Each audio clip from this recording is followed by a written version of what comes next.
Ndibamba ngazo zozibini estudio ndibulise kumbukeli ekhaya.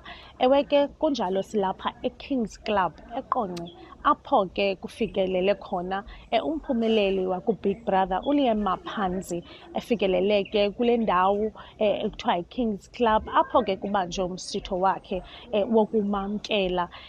Lo msitho ke ukhoyo apha ngumsitho ophakathi kwabantu okanye mandithi amagosa asuka kwiindawo ezithile kunye ke nesihlobo nezalamane zakhe.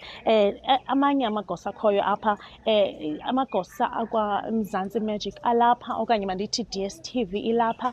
Kuphinde kubekho ke namagosa akwaMayibuye, uMayibuye ke which is inkampani le yebhasi ikhoyo isetyenziswayo apha eBCM.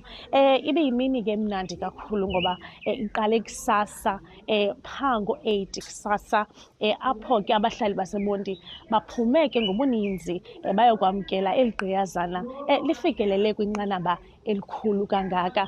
Bekugcwele ke kululutsha olonwabileyo eluvuyisanayo naye ebelikhwaza ke igama lakhe ngongapheli.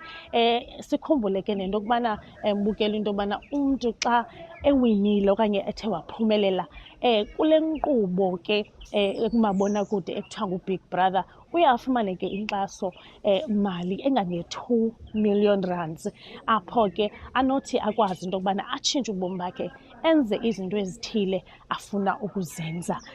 Indlela ke iye yasuka from e-airport yahamba indlela sadlula eMdantsane saphinda sadlula iZwelitsha safika ke ngoku eGinsberg eQonce apho ke uLiam Maphansi azelelwe khona. Ndlela lena yonke abantu bebeyazi bekhwaza igama lakhe. Sidlula eMdantsane bekhwaza igama lakhe, sidlule eGinsberg abahlali futhi ke noluntu ebelukhule naye belihlala naye nalo luvuye kakhulu bephume phandle bekhwaza igama lakhe. Ibiyimini enemincili, imini enkulu kakhulu. And enye into ebiyenzeka siye sanayo ke nenyaba into yobana sikhwele kwimoto ebikhwele umzali wakhe umama wakhe uLiam.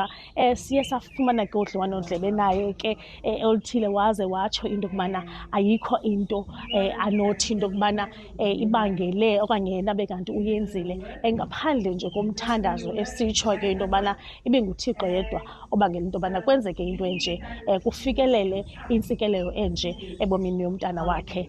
Kodwa ke njengoba benditshilo umsitho uyaqhuba apha ngaphakathi.